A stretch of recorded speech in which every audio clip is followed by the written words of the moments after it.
Welcome to the Improvement Nerds podcast, where it's our goal to bring together a bunch of improvement nerds in order to start an improvolution by providing people with a new tool set, a new skill set, and a new mindset. We're grateful that you're spending time with us today. If you enjoy what you hear, please follow our podcast and subscribe, because there's sure to be good content that occurs in these conversations as we nerd out. Hey Improvement Nerds, this is Tom, back with another episode of the Improvement Nerds podcast. Today I'm welcoming special guest Shelley Brown. Shelley Brown and I connected through the LinkedIn community and became immediate friends. In this episode, I am showcasing Shelley and the very important topic of practicing mindfulness. Shelley is the founder of ROI Mindfulness, an organization that works with industry and individuals to teach them the skills that they need to practice and benefit from the merits of mindfulness. For Shelley, work is an important part of an individual's life. If you look at her website, which is linked in our show notes, and follow her on social media, you'll see Shelley often comment about the importance of mindfulness and that it allows you not to just improve things for yourself, but it allows you to show up better for others. Hey Improvement Nerds, this is Tom West. I'm back with another episode, and today I have an exciting guest that I've met through the social media activities, specifically following this person's post and their stories and the energy they're putting out into the universe during this COVID uncertainty. So I found this individual, I loved everything she was doing, and I just kind of felt compelled to reach out and to get to know her. So I reached out to a mutual friend, Jason Barnaby, who knew her and asked for the introduction. And as I got to know this individual, I was just counting my blessings and really thankful that she's come to my life, because she's a very energetic person. But she doesn't come off as like overly energetic, but subtle in a way where it's a guiding light. And I think as you guys listen to her speak, you're going to agree that she's a gem. So ladies and gentlemen, I welcome Shelley Brown to the Improvement Nerds podcast. Welcome, Shelley. Thank you so much. I felt like my heart expand with that introduction, and my eyes actually welled up. Thank you so much. What an honor to be here with you. Yeah, and you're wearing a cute little shirt with a heart on it, and I saw it grow 3 times. It's a paper heart, and I started wearing this a few months ago, actually. I'm all about heart and leading with heart and wearing your heart on your sleeve. So this is actually paper. What an awesome icon. Thank you. Yeah, share a little bit about your background. In our prep for this episode, you talked a little bit about your journey as an individual and how you came into mindfulness, and that your avenue there wasn't through necessarily research or even your education, but through life experiences where you realized the impact that this can have. And it's transformed you, and it sounds like because of that, now you're sharing that story and you're encouraging others. So tell us a little bit about you before we jump into the episode and start nerding out together. So who's Shelley? Thank you so much, Tom. So I like to say that I come from a worried people, and that these people taught me how to go from zero to catastrophe in seconds. And so it's kind of like I learned that behavior. I don't believe that anybody's born worrying, but I learned that everything was to be feared. Everything was unsafe. Everything was negative. Everything was stressful, and to just be in fear and worry and stress. And so I adopted this behavior from a young age, and it played out in various ways throughout my life. And in adulthood, in the corporate world, I noticed that it came out in some good ways, like really high energy. And in order to sort of reel that kind of stress energy in, I did a lot of athletics. I taught spin classes, I ran marathons and ultra marathons. And as my career evolved, the responsibilities also grew. And also, I started working for software companies where it's kind of like you become data, you become a KPI, you become a measurement, because everything becomes measured right? So for me, if I wasn't at the top, I was on the bottom. There was no gray area there. And every day just felt really, really stressful. And with my energy and that stress energy, I created lots and lots of velocity for myself. I ran like crazy. And ultimately, my vertebrae collapsed, crushing the nerves down my leg. And so, in one kind of fell swoop, the things that I used not only to help mitigate the stress, but also the things that I used as an anchor to define me were gone. The ability to run, even to walk, my job, the person that I was dating literally had his own journey into addiction, rehoming my dog, living in a place where I literally knew nobody, and just having to go from not only stress, but to this fight or flight, to this complete amygdala hijack. And fast forward a few years later, I had a very successful surgery after about a year and a half of this pain. And I noticed that when I would start a new job, when I was ready to go back to work, I was completely freaked out, flipped out, and in stress. And I didn't know what was going on. I kind of blamed the culture. I'd get a new job, same thing would happen. And ultimately, I was put on PIP twice and then fired. Wow. Thank you for sharing that story and being vulnerable with us. And some of the things you called out, I'm sure individuals can relate to. So within the workplace, you were goal oriented and the organization had certain focuses that they were measuring and those became your priorities. And you really only paid attention on those things and you went after them with vigor and you spent a lot of time and energy on there. And that because that became so much of your focus, oftentimes individuals who are in that process and are being promoted because they're successful, they're losing track of who they really are because the focus is on outcomes and it's not really you don't have the opportunity to focus on the individuals around you or the team that you're responsible for leading because the organization is focusing so much on the data and therefore you as a leader you focus there too. So I think a lot of individuals do find themselves in that situation. I don't know the research, but as I learned a little bit about emotional intelligence, I had heard that individuals, the further that they move up within an organization, the challenges of maintaining a strong emotional intelligence become a lot harder.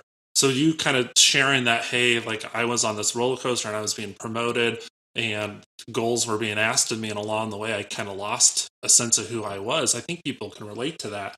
And the way you coped with that was by staying busy.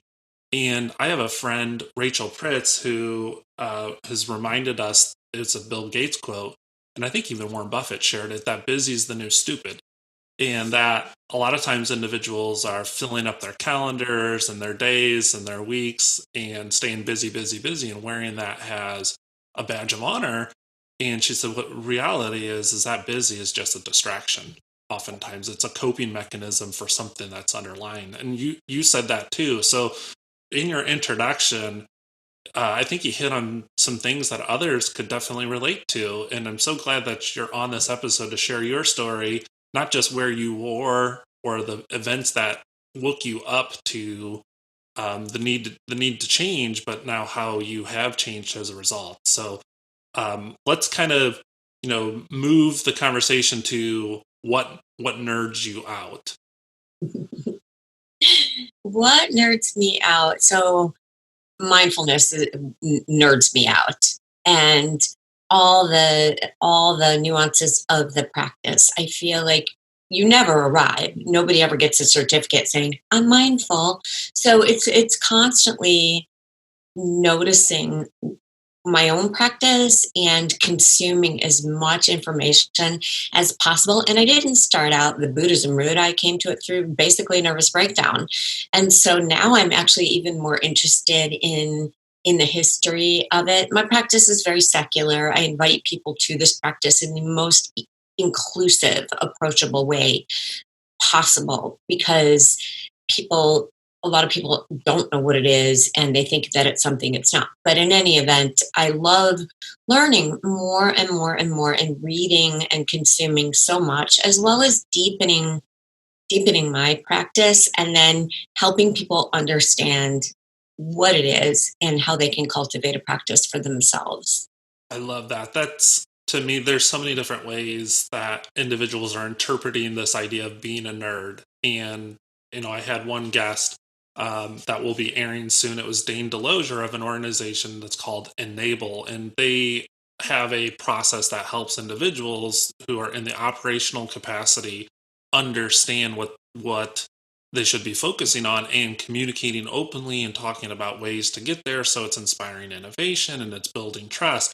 So when I celebrated them coming onto my episode and recording, I called out that I've just met with two improvement nerds, and he said if nerd means an individual who invests in something that they're really passionate about and does that not to better themselves but does it to better others, then yes, Tom, thank you, I am a nerd. And in some ways that definition of being a nerd fits exactly with what you were just saying, is you've become a student of this. So if individuals want to be a nerd about anything, you can't do it just by phoning it in. You got to show up, you got to dive in, and you got to be curious. So you've done that. And then oftentimes the other part is what's motivating the individual is not really service of self, but service for others.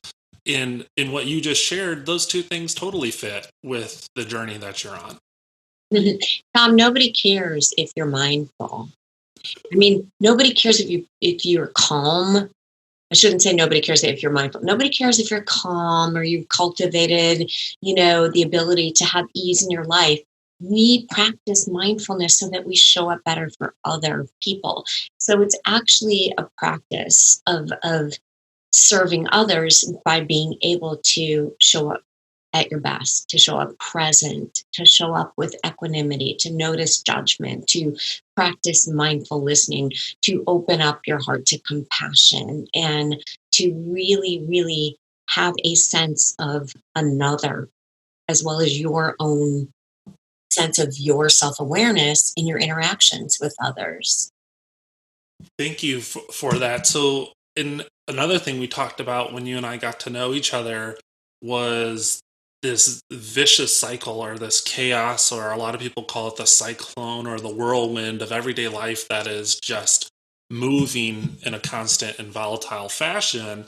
That it's easy to cause individuals to feel overwhelmed or uncertain or fearful.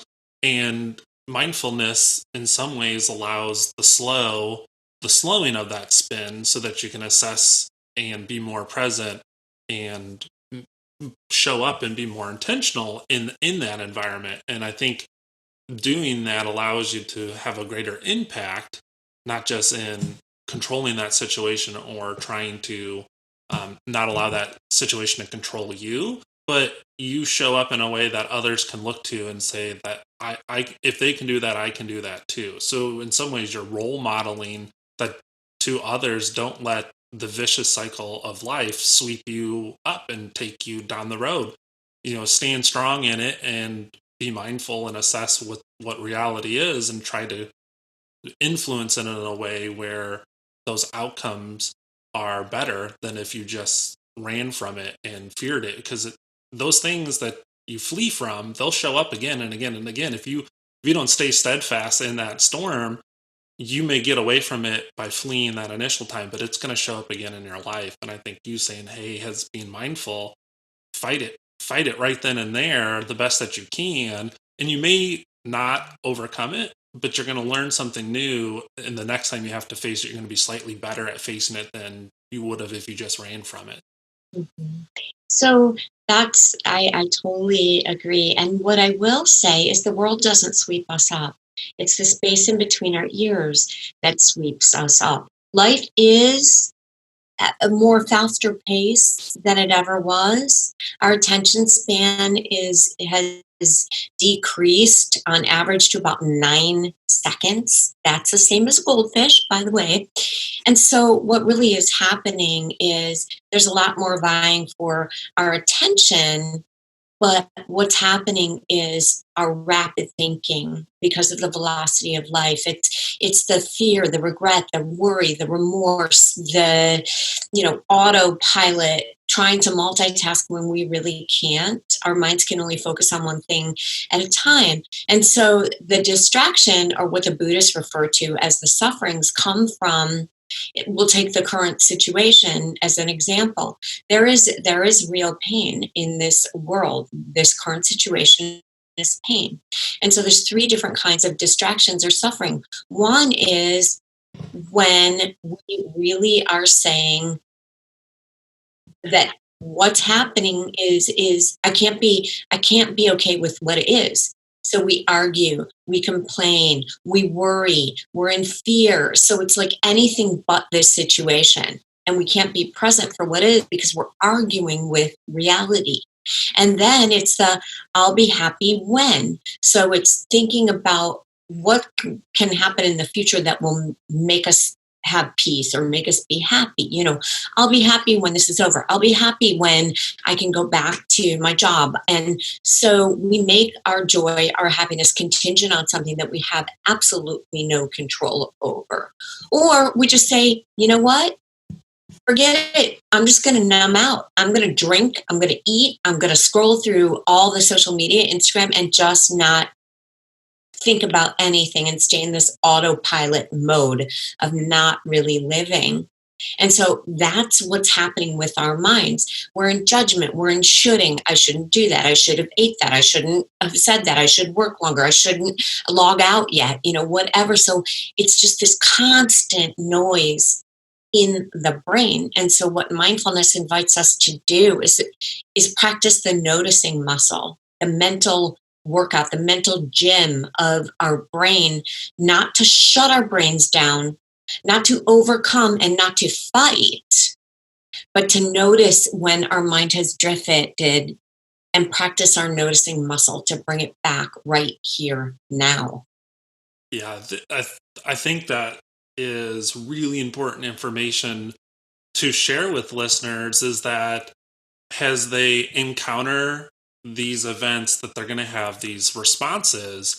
And these responses, they are in some ways your brain thinking it's keeping you safe and giving you distractions or routines or habits that mask the suffering. And I think some of this is beliefs that are formed over time.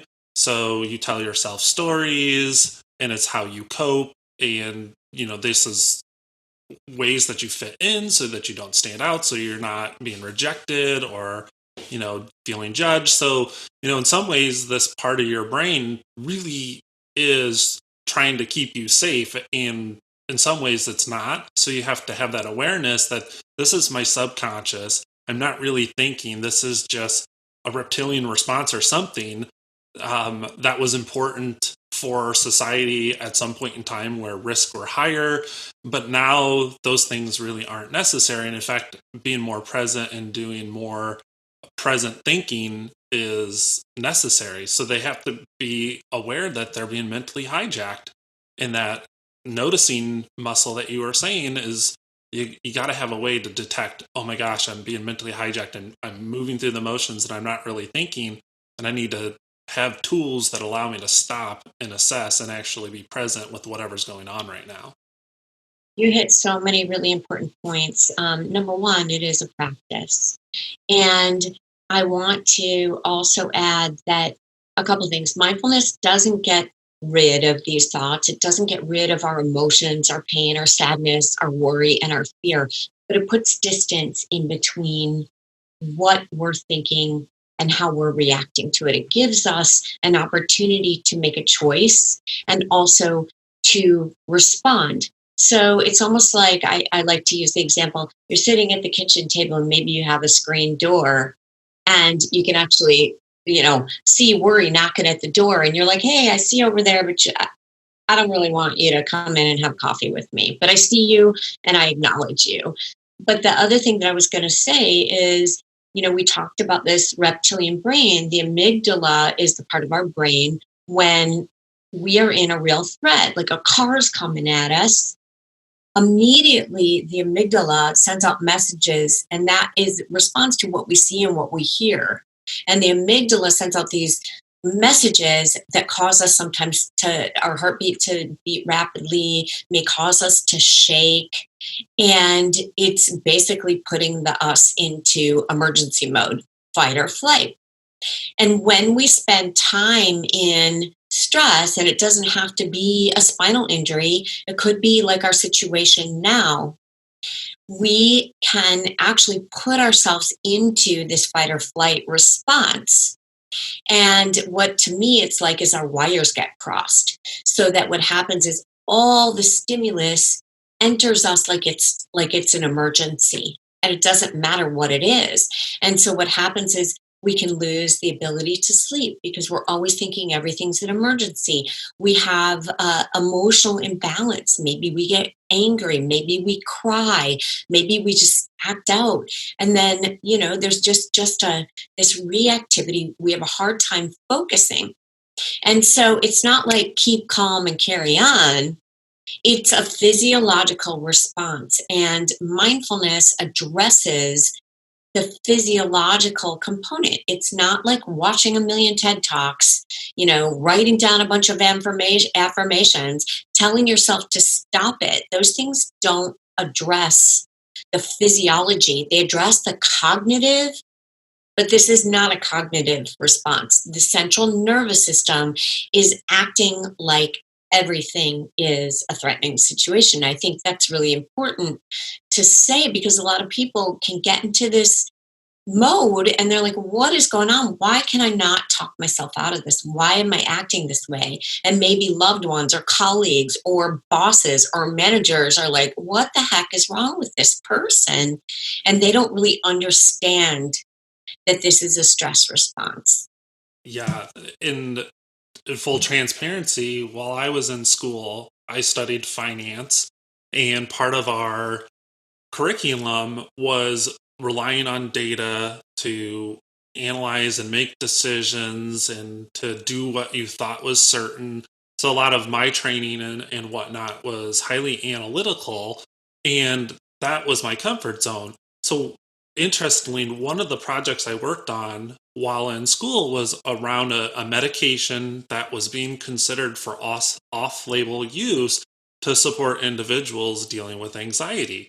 And, I took my analytical brain to that. I didn't understand anxiety. I had never experienced it for myself. And when I tried to be a problem solver for individuals who were experiencing anxiety, I really lacked empathy for them. And in some ways, to be honest, I judged them. And in the presentation, as a finance individual, I talked to the demand for this and the amount of sales that this could bring and the growth that it would create. I failed to talk about the amount of good something like that could do because I didn't understand the grip that anxiety has on individuals.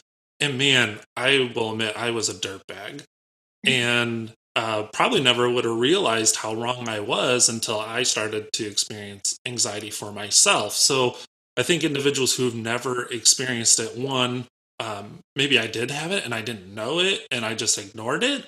But when it does occur, it's a wake up call and it'll provide you the opportunity to really assess how much work you've done on you and how mentally able you are to endure suffering and what you want to do in those moments. So for me, I had similar kind of events where my normal changed and I made the decision to change my normal. I know a lot of individuals right now, and in your story your normal changed in an event that was out of your control. So I think a lot of individuals right now are feeling helpless, but nonetheless a catalytic event has happened, whether by choice you made the decision to change yourself or the change has happened to you in some ways.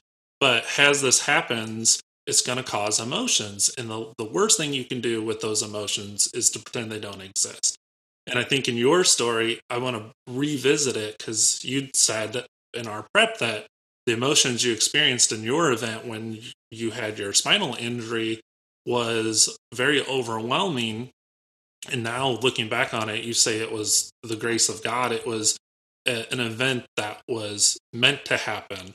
And I want to revisit that and ask you, so why is this important to you? How did this all happen? Talk a Mm. bit about that wake up call. Gosh, you just said a whole lot of stuff, and I apologize because my dog is scratching under the bed. I'm not sure the mic is picking it up. He's kind of burrowing.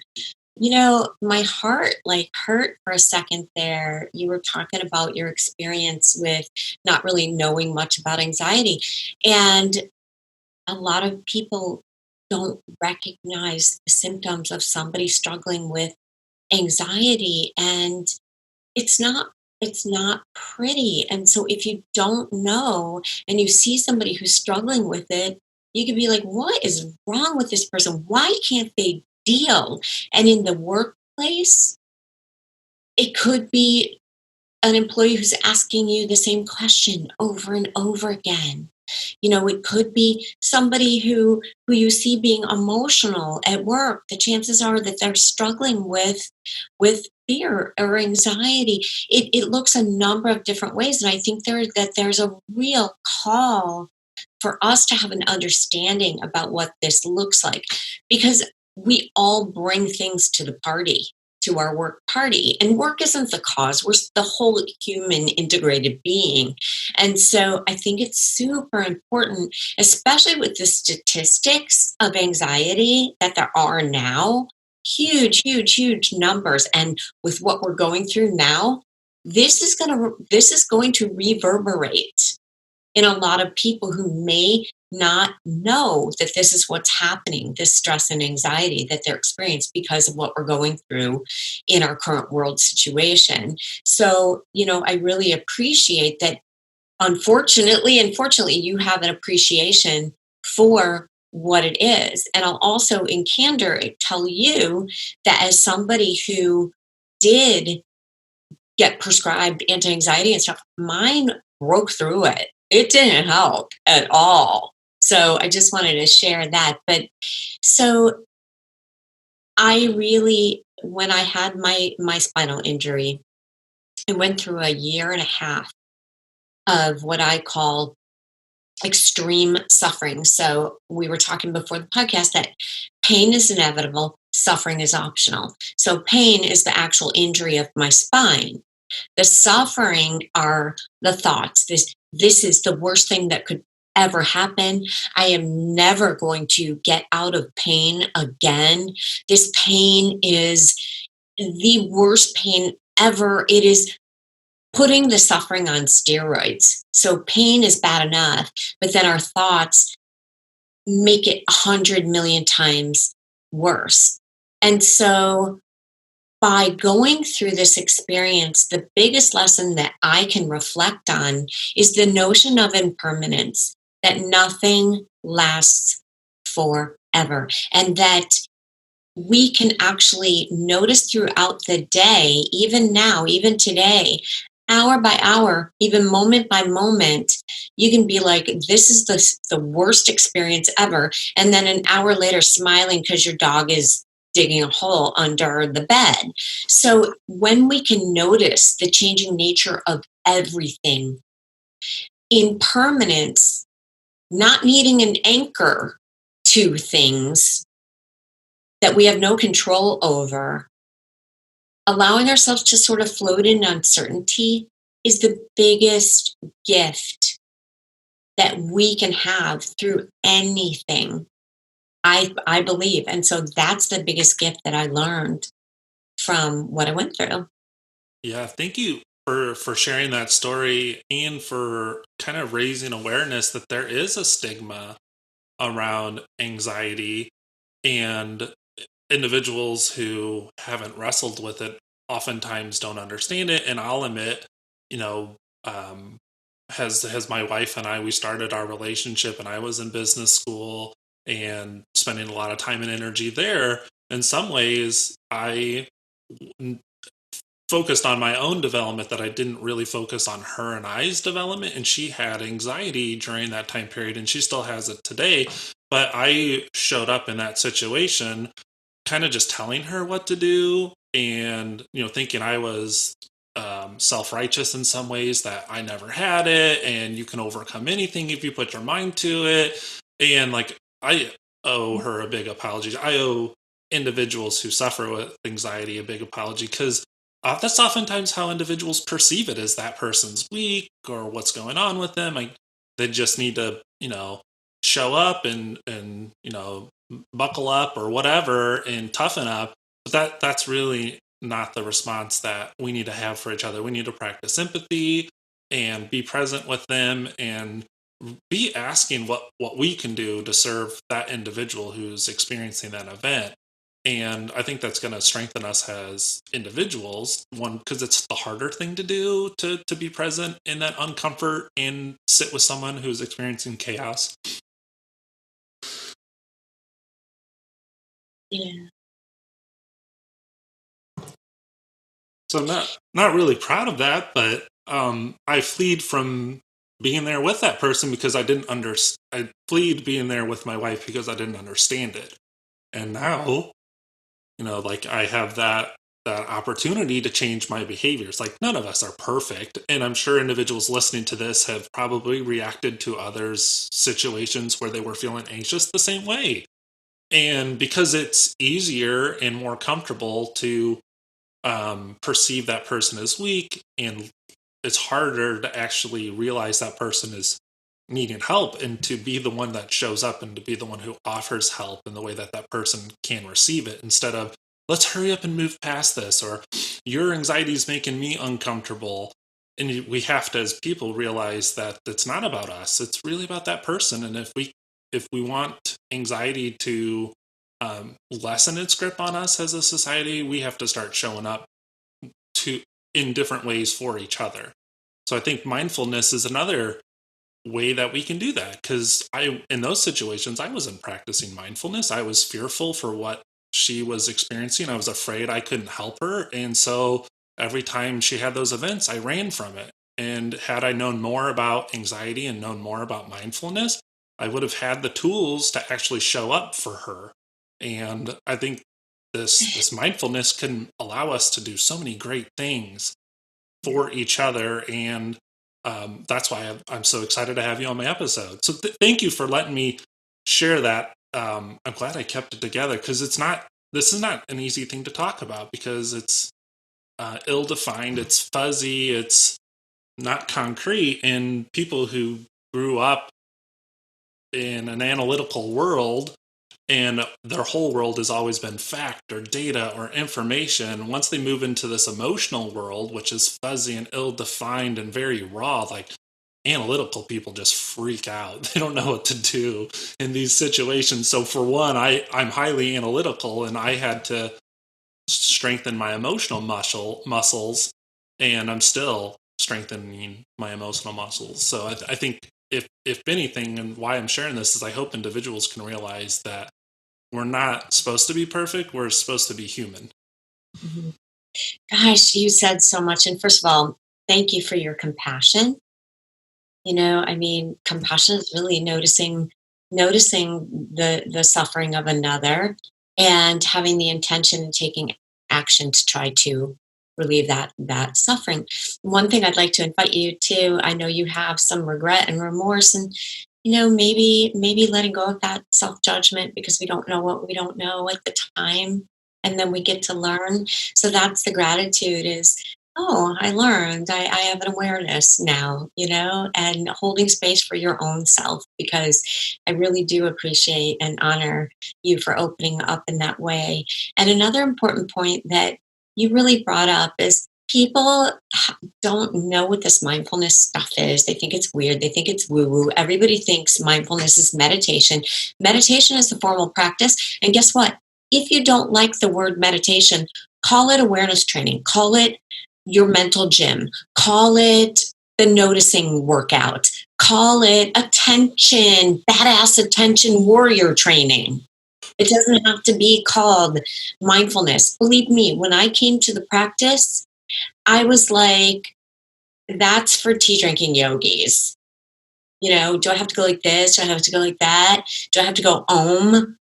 I just thought it was weird. Is my third eye going to open? Because I didn't know what it what it is. And it's literally, when we think about the components of well-being, everybody knows what going to the gym is for. Mhm. Going to the gym is so, fitness is so that you can work out, because exercise is to fitness the same as what meditation is to mindfulness. And I know we're going to get into this. Besides meditation, which I truly think is important, again, call it whatever you want, it's very, very important because it is practicing that noticing muscle. And if you can do it for 5 minutes a day and then build up, that is the workout. That is the bicep curl for the brain. But then there are other practical practices of the informal practice of mindfulness. So the formal is meditation, the informal is mindfulness that you can practice all day long, whether it's setting a notification on your smartphone to take 4 deep breaths in a minute. And what happens is we all hold energy in different parts of our body. And when we're stressed, Tom, where do you hold it? In your chest, in your head? Do you shake? Uh, Thank you for that. So your body will react in a way, and so many people have these reactions and they don't really know them.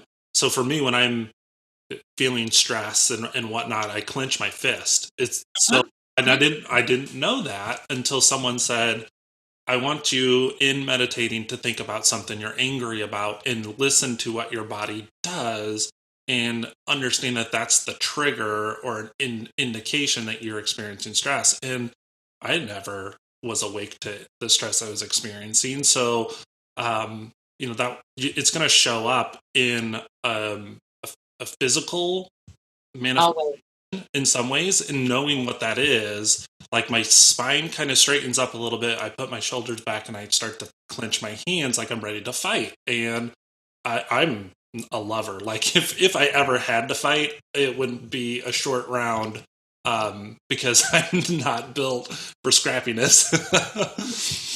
So yes, your body embodies you. Every the body sensations are the first thing before we even have thoughts. So a couple things. If you're feeling stressed and you stand up and notice your feet on the ground, that's practice you can do. And then, Tom, take your fist to like this and clench it really hard.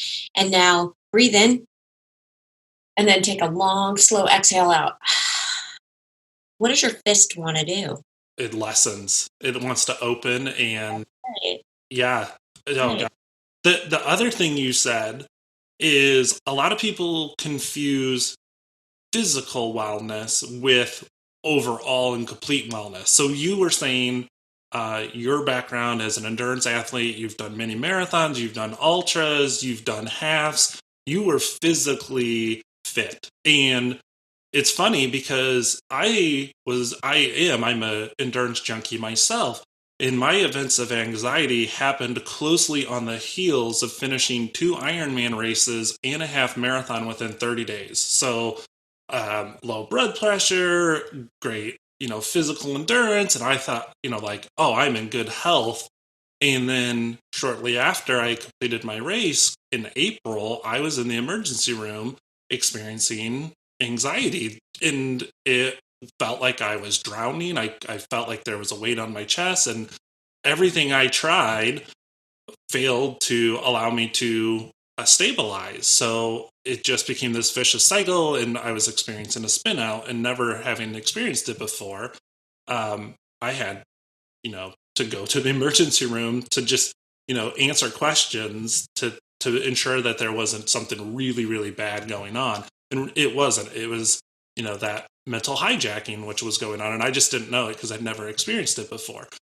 But coming out of that emergency room, I was, awakened to that I had worked out in the gym and on my bike and logging the miles, and I was physically fit. And I thought because I endured those 2 races that I had mental toughness, because you don't run and complete a 140-mile race without having the headspace to stay there and to suffer a little bit. But as I experienced anxiety, I realized that the ability to endure in a physical way is not really translated into the ability to endure in a mental way. And I did not challenge myself, and I had never in my life exercised my mind. in the way that I needed to do mindfulness in a way to where it allowed me to grow that muscle. So I think what you were saying is a lot of individuals invest in this physical fitness to be well, and almost no one, I definitely didn't, invest in this emotional fitness to be well. That's amazing. Let me ask you this. Have you ever gone for a run and then checked your email and got a not such a good email and that stress came back right away? I believe that physical fitness is super important, but physical fitness is not a sustainable way throughout the day to for me, maybe for some people, to stay in this space of equanimity. And the reason is when you're an endurance athlete, there's an element of striving. You are striving. Meditation, one of the attitudes we bring is non striving. If you're in a meditation and you are the anchor of your meditation is the breath, you're not squeezing it, you're gently with kindness and gentleness and non judgment. So your anchor is the breath. You notice your mind goes off without judgment and with kindness and gentleness, you come back to the breath. That is not like endurance athletics. And then there's an element of acceptance and non judgment and trust and kind of a friendliness. You know, you run a mile in a race and your time is off, there's a judgment there. So there's a lot of great things about keeping our bodies well, but it's sort of the antithesis, the endurance part, the racing part. There's nothing that's supposed to be efforting about mindfulness and meditation. And I I don't know. Go ahead, I'm sorry. I love that you're saying that is you measure mindfulness in a very different way than you measure physical activity. So, performance driven individuals keeping track of time, or where did I place, or man, I'm really good at this, or today I didn't perform the way I wanted to. And if you take those same tools or rulers, how you measure your physical fitness, and you try to use those rulers to measure your emotional fitness, you're going to be way too harsh on yourself. And in some ways, what would be, I don't really know what rulers to use, because all my rulers have been around my analytical upbringing as a business student and as an athlete. So I was active as an athlete since the time I was 7. I've been running since I was 7 years old. So my rulers are all measure this and achieve this. And so I had to equip myself with new rulers to measure my emotional capabilities. So what are some, I'm having a hard time thinking about the rulers I'm using. We don't measure mindfulness, and we use the term measure in a different way. We actually use the term merits. So you do a meditation. May the merits of this practice benefit all beings. We talk about merits. We don't talk about measurement. Nobody's out there going, man, I am the biggest badass meditator. I meditated longer than you. What's your meditation time today?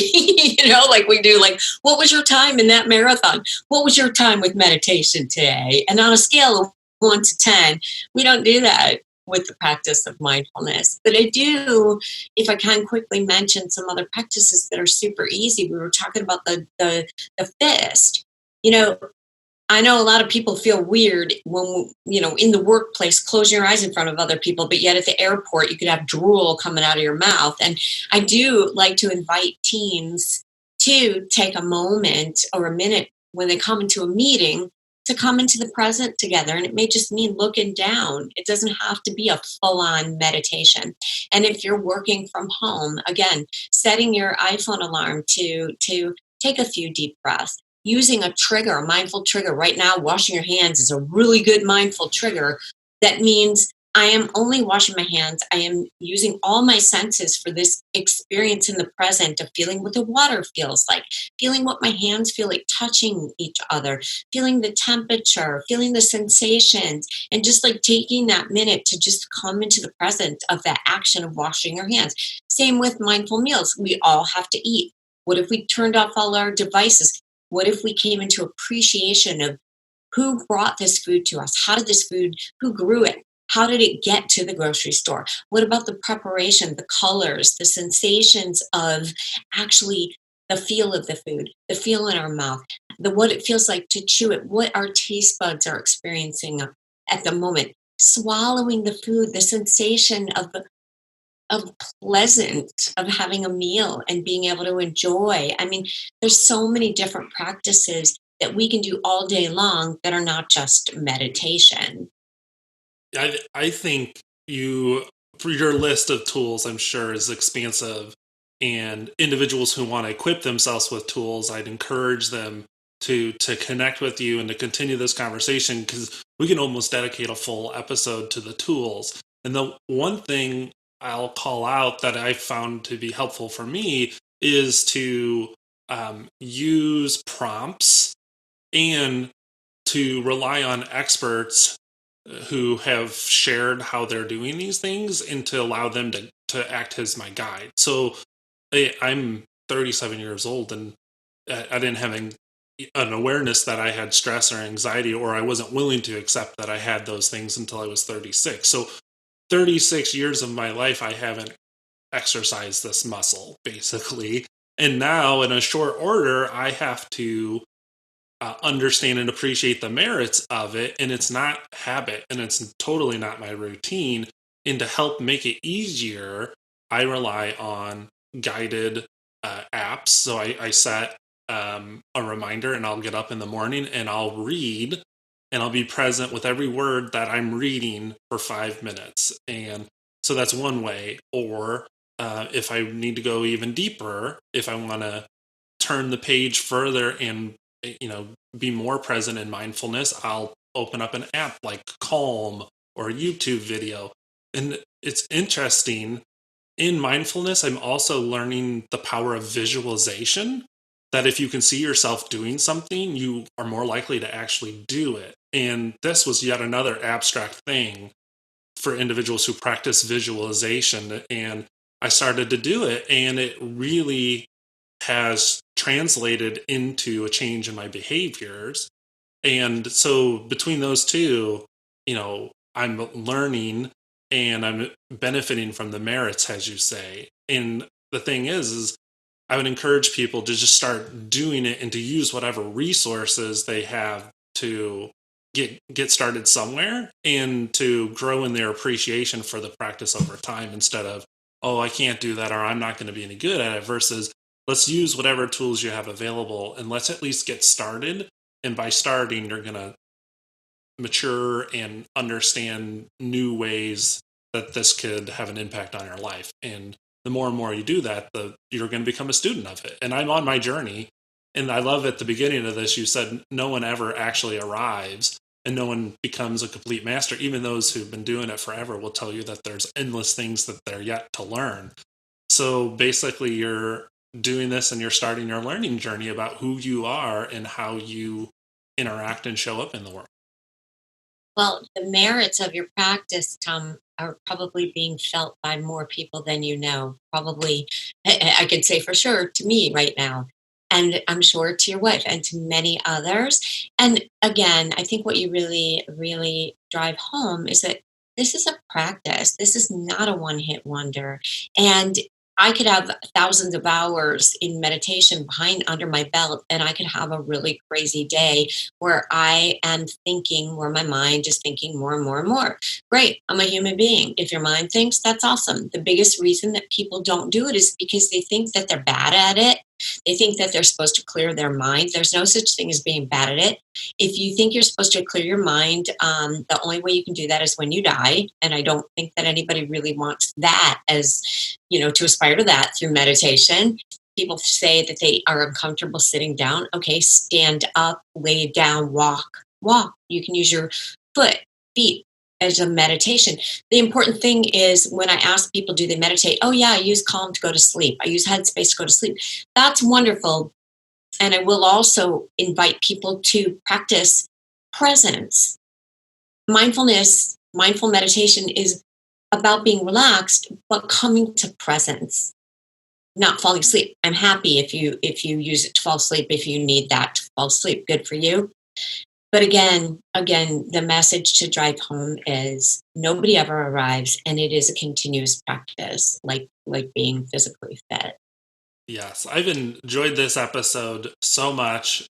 You've allowed me to revisit my journey, and I think that's hopefully something that we can do together through this episode is to give individuals acute awareness that this is something that maybe they are already doing, and to keep doing it or to get started if they haven't. And I am thankful that I started the journey. Had I not, a conversation like this is definitely something that would have motivated me. It is motivating me to get um, a cadence where the merits are what I focus on. I think that's one of the things that I'm taking away is that I need to stop trying to measure it and to just look at the merits of it.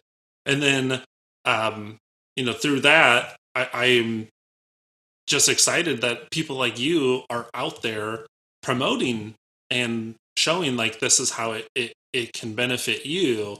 So talk to me a little bit about how you are using mindfulness has not just your passion, but you're going beyond that, and it's in some ways becoming your profession. So talk to me a little bit as we close this episode out. How are you using mindfulness to help others? Thank you. And it is my profession. My business is called ROI Mindfulness, which is real time observations and insights. And I'm using it. I'm doing workshops in the workplace. Right now, I'm doing virtual webinars to help invite people to this practice.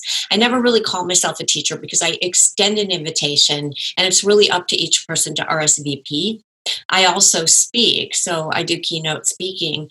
And what I also want to drive home is that if we think that mindfulness is just for being calm, that's like using your smartphone only to make phone calls, because mindfulness is the foundation of self awareness. We cannot know how we are being unless we're present. So I bring this practice to leaders and help them understand what self awareness is, how we can practice self awareness in real time to show up better for each other. I also know wholeheartedly that mindfulness helps us open up to compassion. And with engagement being like the number one challenge in organizations, I believe that the ability to be present is the biggest gift we can give to another person. And then also cultivating compassion through compassion, awareness of compassion training, awareness of what compassion is, having difficult conversations, learning how to do that without bringing in the emotion. Sorry, I'm going off. But yeah, so I bring this to work teams and leaders, and I speak on this as a way to invite people to understand that this is a lot more than just being calm. Yes. In what a way to dedicate yourself in the service of others. And I'm sure it's quite fulfilling.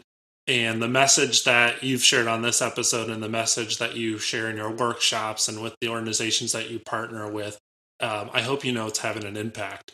And I'm so glad that you came on to Improvement Nerds today and you shared your story and you shared your passion and you put it out in the universe, not to, increase awareness about who you are, but to increase the awareness around how mindfulness can really be an accelerant in the joy that people have in their lives. And what an awesome message to get out there. And thank you so much for coming on and sharing that message. It was such an honor. I've loved it, and I don't want the episode to end, but our friendship won't. So I'm honored, and I thank you so much. Thank you.